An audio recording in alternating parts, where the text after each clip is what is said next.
ओम शांति। 13 नवंबर 2024। बाबा के महावाक्य। मीठे बच्चे, सभी को पहले पहले अल्फ का पाठ पक्का कराओ। आप आत्मा भाई भाई हैं। प्रश्न: किस एक बात में श्रीमत मनुष्य मत के बिल्कुल ही विपरीत है? उत्तर: मनुष्य मत कहती है हम मोक्ष में चले जाएंगे। श्रीमत कहती है यह ड्रामा अनादि अविनाशी है। मोक्ष किसी को मिल नहीं सकता। भल कोई कहे यह पार्ट बजाना हमको पसंद नहीं, परंतु इसमें कुछ भी कर नहीं सकते। पार्ट बजाने आना ही है। श्रीमत ही तुम्हें श्रेष्ठ बनाती है। मनुष्य मत तो अनेक प्रकार की है। ओम शांति। अभी यह तो बच्चे जानते हैं कि हम बाबा के सामने बैठे हैं। बाप भी जानते हैं बच्चे हमारे सामने बैठे हैं। यह भी तुम बच्चे जानते हो बाप हमें शिक्षा देते हैं जो फिर औरों को देनी है। पहले पहले तो बाप का ही परिचय देना है, क्योंकि सभी बाप को और बाप की शिक्षा को भूले हुए हैं। अभी जो बाप पढ़ाते हैं यह पढ़ाई फिर 5000 वर्ष बाद मिलेगी। यह ज्ञान और कोई को है नहीं। मुख्य हुआ बाप का परिचय, फिर यह सब समझाना है। हम सब भाई भाई हैं। सारी दुनिया की जो सभी आत्माएं हैं सब आपस में भाई भाई हैं। सभी अपना मिला हुआ पार्ट इस शरीर द्वारा बजाते हैं। अभी तो बाप आए हैं नई दुनिया में ले जाने के लिए, जिसको स्वर्ग कहा जाता है। परंतु अभी हम सब भाई पतित हैं, एक भी पावन नहीं। सभी पतितों को पावन बनाने वाला एक ही बाप है। यह है ही पतित विकारी रावण की दुनिया। रावण का अर्थ ही है 5 विकार स्त्री में, 5 विकार पुरुष में। बाप बहुत सिंपल रीति समझाते हैं। तुम भी ऐसे समझा सकते हो। तो पहले पहले यह समझाओ कि हम आत्माओं का वह बाप है, सभी ब्रदर्स हैं। पूछो यह ठीक है? लिखो हम सब भाई भाई हैं। हमारा बाप भी एक है। हम सब सोल्स का वह है सुप्रीम सोल। उनको फादर कहा जाता है। यह पक्का बुद्धि में बिठाओ तो सर्वव्यापी आदि की किचड़ा पट्टी निकल जाए। अल्फ पहले पढ़ाना है। बोलो यह पहले अच्छी रीति बैठ लिखो। आगे सर्वव्यापी कहता था, अब समझता हूँ सर्वव्यापी नहीं है। हम सब भाई भाई हैं। सब आत्माएं कहती हैं गॉड फादर, परम पिता परमात्मा अल्लाह। पहले तो यह निश्चय बिठाना है कि हम आत्मा हैं, परमात्मा नहीं है। न हमारे में परमात्मा व्यापक है, सभी में आत्मा व्यापक है। आत्मा शरीर के आधार से पार्ट बजाती है, यह पक्का कराओ। अच्छा, फिर वह बाप सृष्टि चक्र के आदि मध्य अंत का ज्ञान सुनाते हैं। बाप ही टीचर के रूप में बैठ समझाते हैं। लाखों वर्ष की तो बात नहीं। यह चक्कर अनादि बना बनाया है, इक्वल कैसे है इसको जानना पड़े। उनको कहा जाता है स्वर्ग और सेमी स्वर्ग। वहाँ देवी देवताओं का राज्य चलता है। सतयुग में है 16 कला, त्रेता में है 14 कला। सतयुग का प्रभाव बहुत भारी है। नाम ही है स्वर्ग, हेवन। नई दुनिया सतयुग को कहा जाता है। उसकी ही महिमा करनी है। नई दुनिया में है ही एक आदि सनातन देवी देवता धर्म। चित्र भी तुम्हारे पास हैं निश्चय कराने के लिए। यह सृष्टि का चक्कर फिरता रहता है। इस कल्प की आयु ही 5000 वर्ष है। अब सूर्यवंशी चंद्रवंशी तो बुद्धि में बैठा, विष्णुपुरी ही बदल राम सीतापुरी बनती है। उनकी भी डिनाइस्टी चलती है ना। 2 युग पास्ट हुए, फिर आता है द्वापर युग। रावण का राज्य। देवताएं वाम मार्ग में चले जाते हैं तो विकार का सिस्टम बन जाता है। सतयुग त्रेता में सभी निर्विकारी रहते हैं। एक आदि सनातन देवी देवता धर्म रहता है।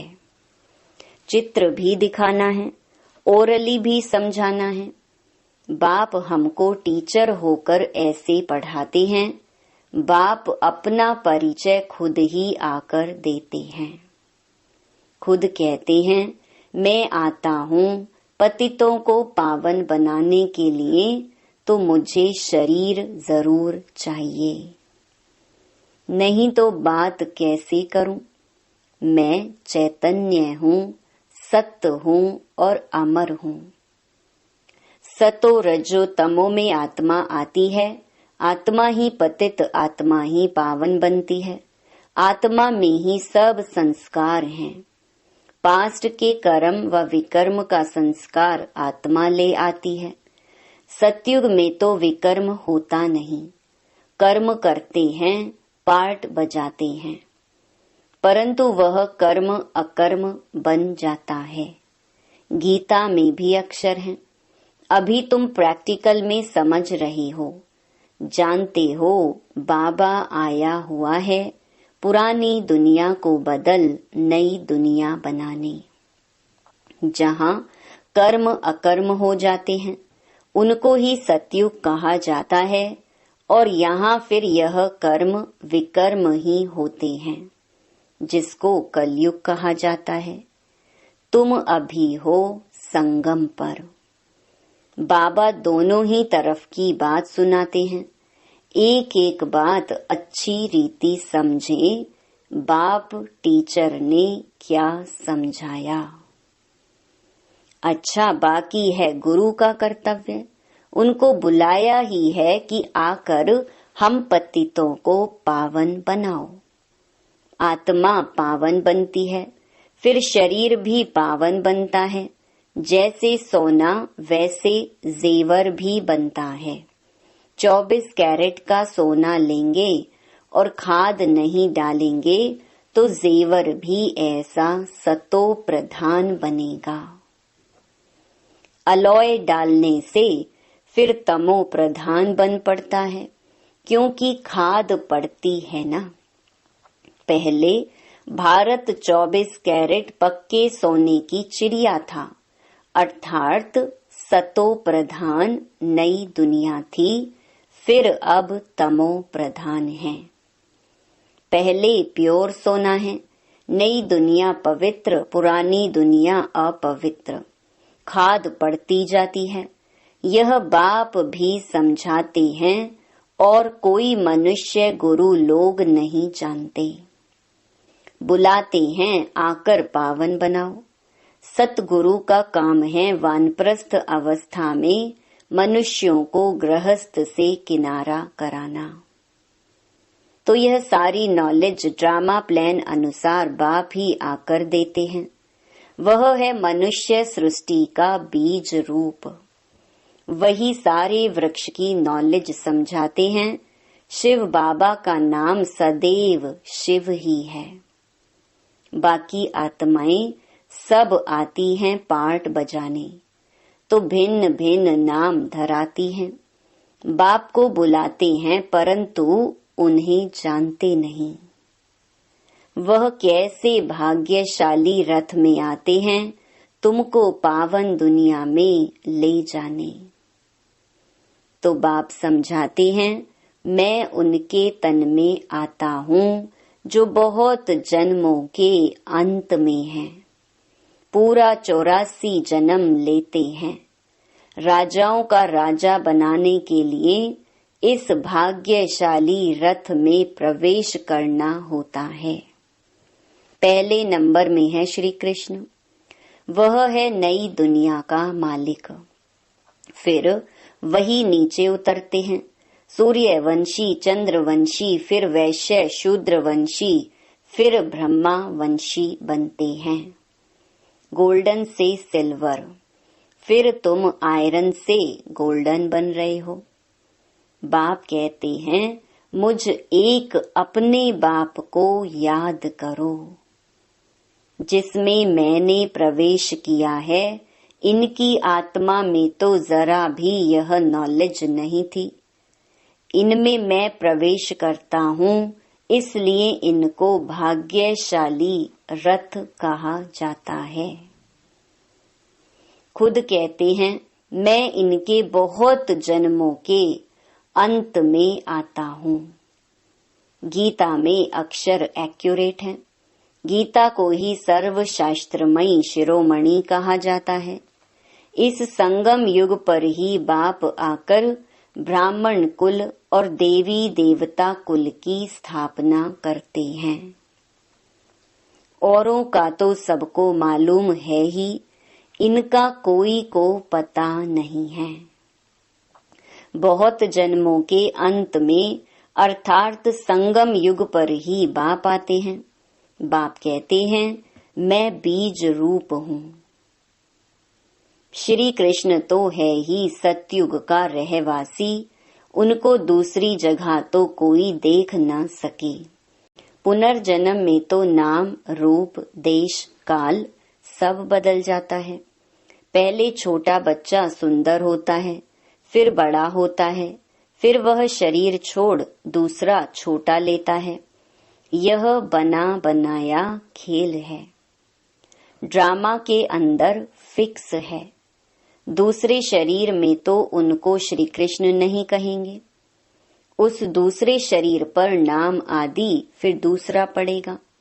समय, फीचर्स, तिथि, तारीख आदि सब बदल जाता है।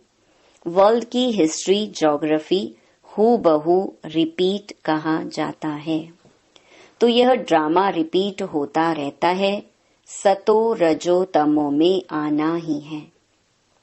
सृष्टि का नाम, युग का नाम सब बदलते जाते हैं। अभी यह है संगम युग। मैं आता ही हूँ संगम पर। यह हमको अंदर में पक्का करना है। बाप हमारा बाप टीचर गुरु है, जो फिर सतो प्रधान बनने की युक्ति बहुत अच्छी बताते हैं। गीता में भी है, देह सहित देह के सब धर्म छोड़ अपने को आत्मा समझो। वापस अपने घर जरूर जाना है। भक्ति मार्ग में कितनी मेहनत करते हैं भगवान पास जाने के लिए। वह है मुक्ति धाम। कर्म से मुक्त हम इन कॉर्पोरियल दुनिया में जाकर बैठते हैं। पार्टधारी घर गया तो पार्ट से मुक्त हुआ। सब चाहते हैं हम मुक्ति पावें, परंतु मुक्ति तो किसको मिल ना सके। यह ड्रामा अनादि अविनाशी है। कोई कहे यह पार्ट बजाना हमको पसंद नहीं, परंतु इसमें कोई कुछ कर ना सके। यह अनादि ड्रामा बना हुआ है। एक भी मुक्ति को नहीं पा सकते। वह सब हैं अनेक प्रकार की मनुष्य मत। यह है श्रीमत श्रेष्ठ बनाने लिए। मनुष्य को श्रेष्ठ नहीं कहेंगे, देवताओं को श्रेष्ठ कहा जाता है। उन्हों के आगे सब नमन करते हैं, तो वह श्रेष्ठ ठहरे ना। परंतु यह भी किसको पता नहीं है। अभी तुम समझते हो कि 84 जन्म तो लेना ही है। श्री कृष्ण देवता है, वैकुंठ का प्रिंस। वह यहाँ कैसे आएगा? ना उसने गीता सुनाई, सिर्फ देवता था, इसीलिए सभी लोग उनको पूजते हैं। देवता हैं पावन, खुद पतित ठहरे। कहते भी हैं मुझ निर्गुण हारे में कोई गुण नहीं, आप हमको ऐसा बनाओ। शिव के आगे जाकर कहेंगे हमको मुक्ति दो। वह कभी जीवन मुक्त, जीवन बंध में आते ही नहीं, इसीलिए उन्हें पुकारते हैं मुक्ति दो। जीवन मुक्ति भी वही देते हैं। अभी तुम समझते हो बाबा और मम्मा के हम सब बच्चे हैं। उनसे हमें अथाह धन मिलता है। मनुष्य तो बेसमझी से मांगनी करते रहते हैं। बेसमझ तो जरूर दुखी ही होंगे ना। अथाह दुख भोगने पड़ते हैं। तो यह सब बातें बच्चों की बुद्धि में रखनी है। एक बेहद के बाप को ना जानने कारण कितना आपस में लड़ते रहते हैं। ऑर्फन बन पड़े हैं। वह होते हैं हद के ऑर्फन्स, यह हैं बेहद के ऑर्फन्स।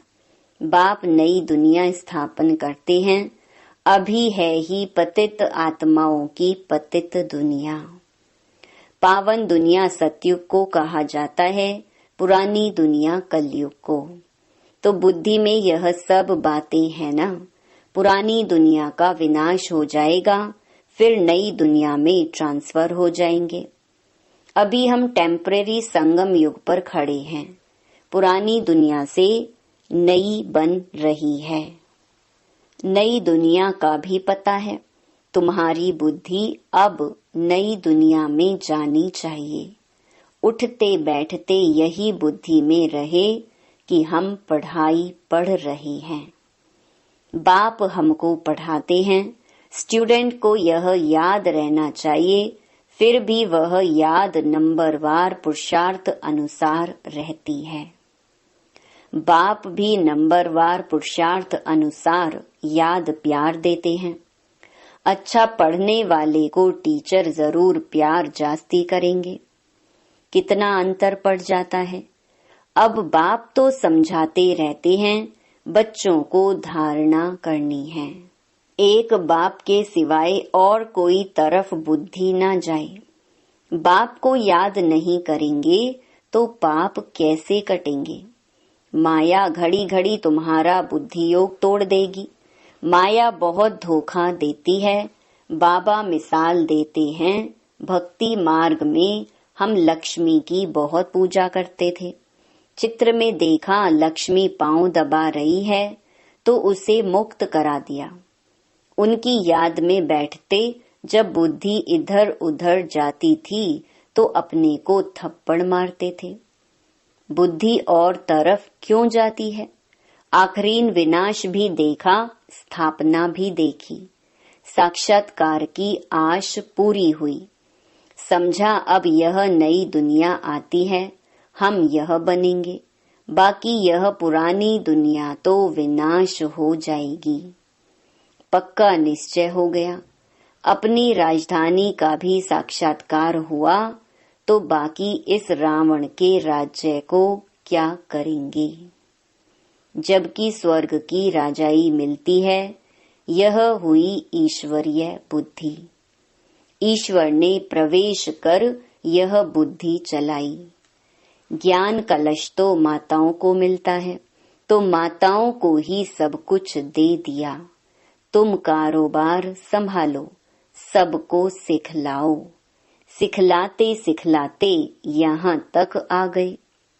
एक दो को सुनाते सुनाते देखो अब कितने हो गए हैं। आत्मा पवित्र होती जाती है, फिर आत्मा को शरीर भी पवित्र चाहिए। समझते भी हैं, फिर भी माया भुला देती है।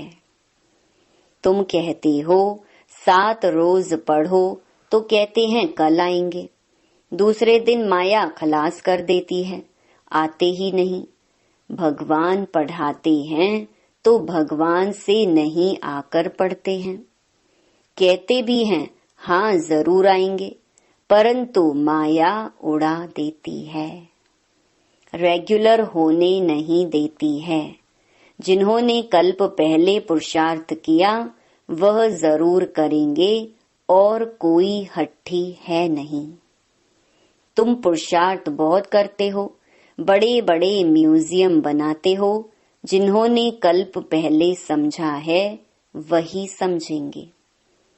विनाश होना है, स्थापना भी होती जाती है।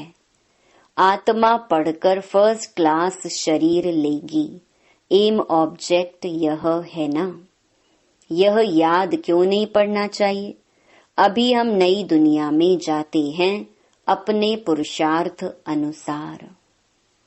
अच्छा, मीठे मीठे सिकीलधे बच्चों प्रति माता पिता बाप दादा का याद प्यार और गुड मॉर्निंग। रूहानी बाप की रूहानी बच्चों को नमस्ते। धारणा के लिए मुख्य सार। पहला, बुद्धि में सदा याद रहे कि अभी हम थोड़े समय के लिए संगम युग में बैठे हैं। पुरानी दुनिया विनाश होगी तो हम नई दुनिया में ट्रांसफर हो जाएंगे। इसलिए इससे बुद्धि योग निकाल देना है। दूसरा, सभी आत्माओं को बाप का परिचय दे कर्म अकर्म विकर्म की गुह्य गति सुनानी है। पहले अल्फ का ही पाठ पक्का कराना है। वरदान, श्रेष्ठ प्राप्तियों के प्रत्यक्ष फल द्वारा सदा खुशहाल रहने वाले एवर हेल्दी भव। संगम युग पर अभी अभी किया और अभी अभी श्रेष्ठ प्राप्ति की अनुभूति हुई। यही है प्रत्यक्ष फल। सबसे श्रेष्ठ फल है समीपता का अनुभव होना। आजकल साकार दुनिया में कहते हैं कि फल खाओ तो तंदुरुस्त रहेंगे। हेल्दी रहने का साधन फल बताते हैं, और आप बच्चे हर सेकंड प्रत्यक्ष फल खाते ही रहते हो, इसलिए एवर हेल्दी हो ही। यदि आपसे कोई पूछे कि आपका क्या हाल चाल है, तो बोलो कि फरिश्तों की चाल है और खुशहाल है। स्लोगन, सर्व की दुआओं के खजाने से संपन्न बनो तो पुरुषार्थ में मेहनत नहीं करनी पड़ेगी। ओम शांति।